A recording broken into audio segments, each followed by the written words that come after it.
outline dari video ini.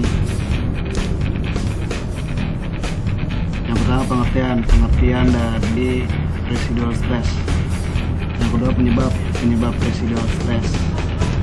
Yang ketiga sifat-sifat residual stress.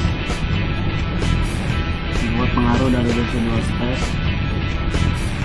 5 metode untuk mengukur residual stress. Referensi.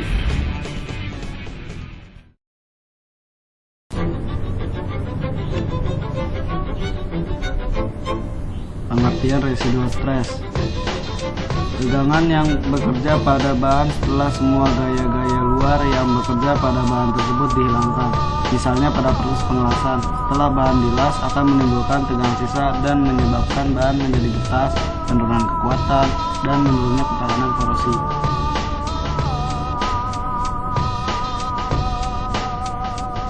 Selanjutnya adalah penyebab residual stress.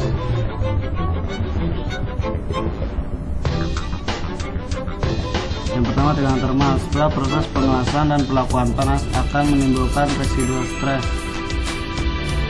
Yang kedua, transformasi fasa. Misalnya pada proses casting di mana fasa cair berubah menjadi fasa padat. Setelah memadat, residual stress akan timbul. Yang ketiga, deformasi plastis yang tidak merata disebabkan gaya-gaya mekanis seperti pada pekerjaan dingin selama pengerolan, penempaan, pembuatan logam, atau pekerjaan lain yang dilakukan dengan mesin.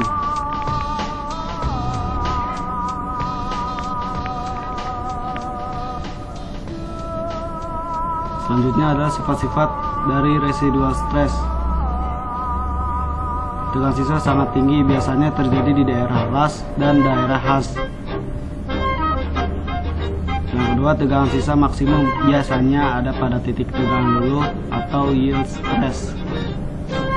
Yang ketiga, tegangan sisa bervariasi. Pada bahan yang mengalami transformasi fasa, misalnya baja karbon rendah, tegangan sisa mungkin bervariasi pada permukaan dan bagian dalam dari logam induk.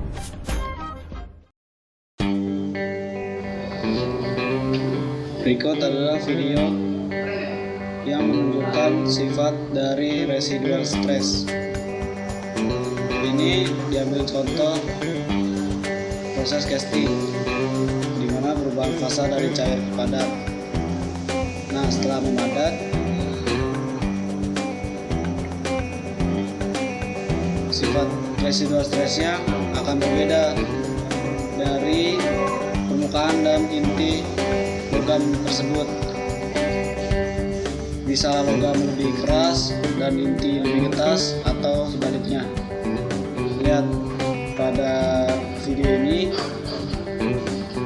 terlihat bahwa perbedaan getas antara permukaan dan inti logam tersebut.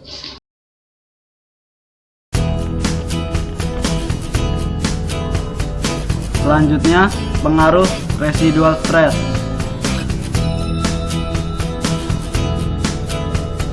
Yang pertama, proses pengelasan dapat mempengaruhi sifat-sifat mekanis struktur las, seperti kata getas, kelelahan, dan retak karena kombinasi tegangan dan korosi.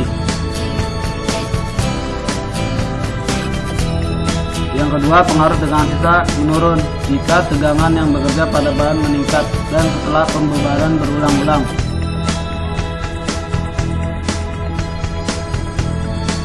Yang ketiga, pengaruh tegangan sisa pada struktur las bisa diabaikan jika tegangan yang bekerja pada struktur tersebut melebihi tegangan luluhnya. Selanjutnya, metode untuk mengukur residual stress. Yang pertama, metode pemotongan. Tegangan sisa diukur dengan menggunakan strain gauge yang bekerja berdasarkan perubahan tekanan listrik. Yang kedua, metode pengeboran. Strain gauge disusun dengan posisi sudut 0 derajat, 45 derajat, dan 90 derajat, dan kemudian dibuat lubang di tengahnya. Adanya regangan saat pengeboran akan terukur oleh strain gauge. Regangan ini berasal dari pembebasan tegangan sisa.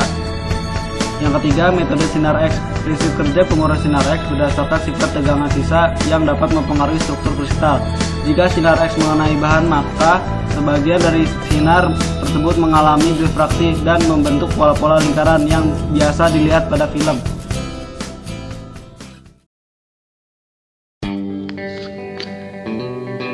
Berikut adalah sampel bahan yang ingin diukur residual stress-nya. Pertama, bahan ditempelkan dengan alat strain gauge. Lalu bahan dipotong. Setelah dipotong, pada alat strain gauge akan terbaca berapa tegangan sisanya.